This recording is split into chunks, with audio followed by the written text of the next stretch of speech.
All right, good evening, everybody. Again, thanks for hanging in here. Obviously proud of our guys for the win. Really a back and forth game, one that we didn't start off very well in, and one that we just found a way to just make enough plays to take this thing into overtime and then find a way to win. And, you know, like I told the players in there, football is football, and I'm not going to waste a lot of time in the locker room talking about the things that we didn't do well. I'm going to more focus on the fact that we found a way to win.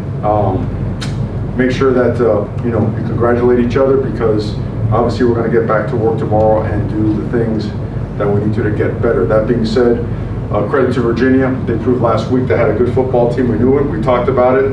We just didn't come out very good in the first half, you know, and they did some things schematically that, you know, things weren't clear, the pictures weren't clear, and then we just had some, you know, we were a little bit flat, you know, call it what it is. So, but just find a way, and we did. So, questions? Mario, what did you say to your guys all week? What did you say to your guys all week about? We all know the story of Virginia, what they've gone through the last 11 months. That is clearly a very resilient group of kids and coaches over there. What did you say to them about what they've shown? Just the way they fight. Sure. Well, the first thing is the last 5 games, I think, have come down to a score, to one score last year, right? A couple of overtimes, 3 overtimes to be exact. And then the bottom line is watch the tape and watch the way that they played against North Carolina. It wasn't by accident.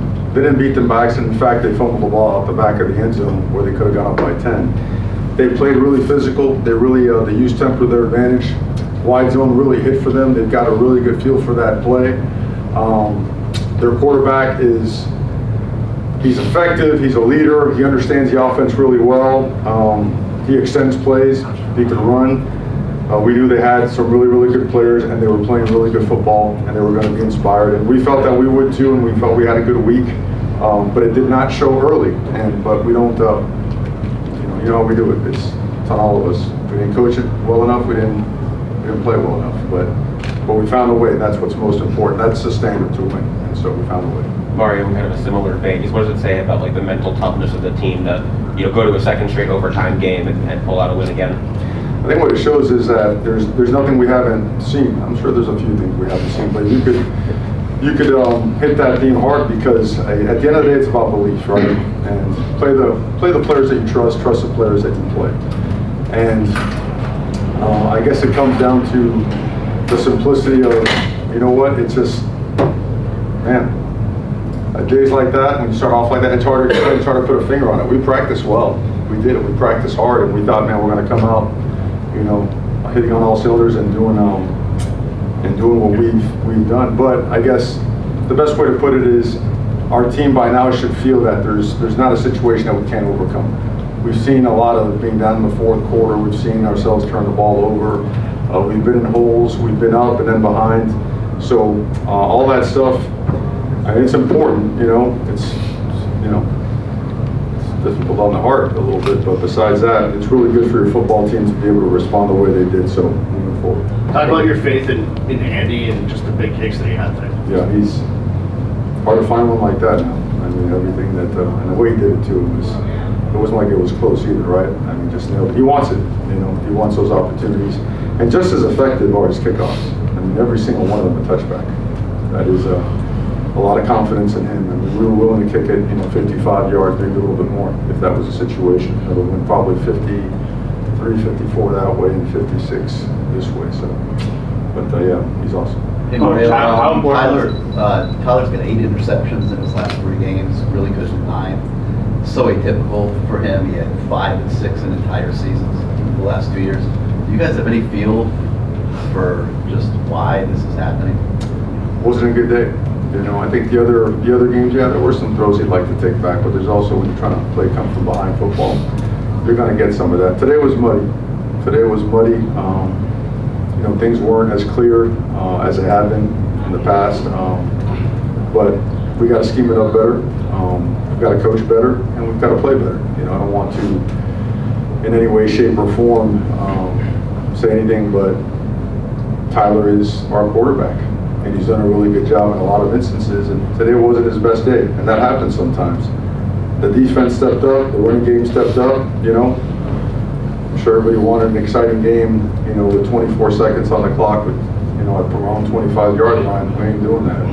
not on a day where the field was muddy and hard to read.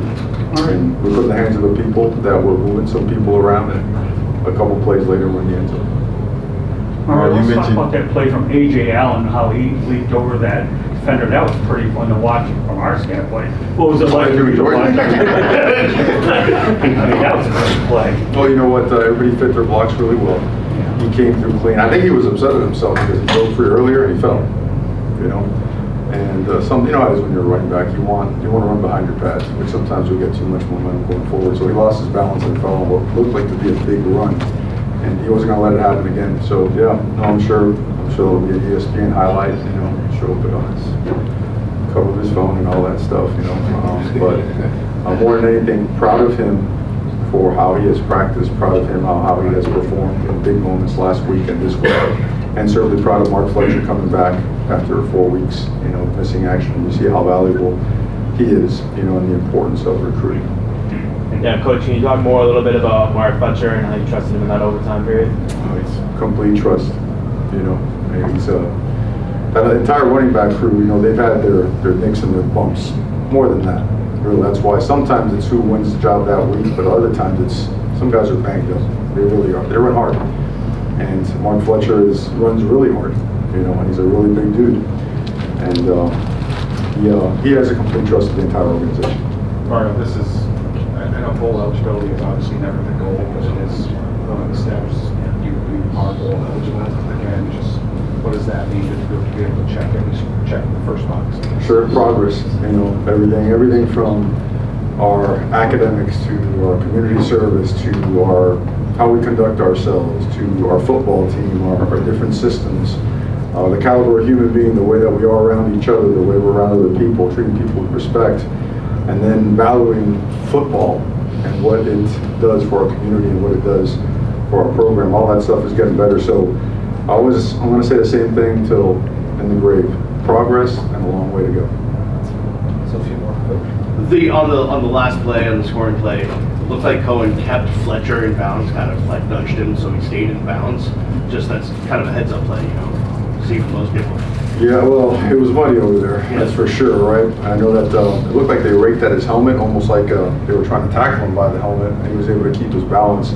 Tremendous just poise and tremendous awareness by Mark. He put a foot in the ground and just, you know, went right there. It was pretty clear, you know, that's why everybody kind of rushed out there, but, you know, I want to make sure that we got the official call from the officials. Mario, the pass rush, I think, had 5 or more sacks. I think that's the third straight game, if I'm remembering right. Obviously, Branson had a big third down sack. Ruben had a big sack and their last drive. What's been working for the pass rush lately, and how big was that today? It was awesome to have Branson being back in full speed because he's been out for a while. And we all know you guys saw him as little as there's going to be, you know, he's going to be laid up for the rest of the season. We miss him because he's a great player. And every day from him, it's pressure. It's disrupting, you know, people, knocking people in the backfield, causing negative plays, and certainly to have Branson come back. Other guys are stepping up. I know Thomas Gore did some really good stuff as well. And we need to push some of the other guys, some of the younger guys to step up. Ruben Bain continues to play at a super high level. We need more. You know, we need more, and we got to play more complementary football. Again, our defense was on the field for a long time. That's not the formula for success, right? So tremendous credit to the entire defense, Coach Guidry with the kicking game, finding a way to flip the field, give us some advantageous, you know, field position at times, and finding a way to get it done. Sorry, did you say Akeem Isidor's out for the rest of the year? He's going to be out. Thank you very much.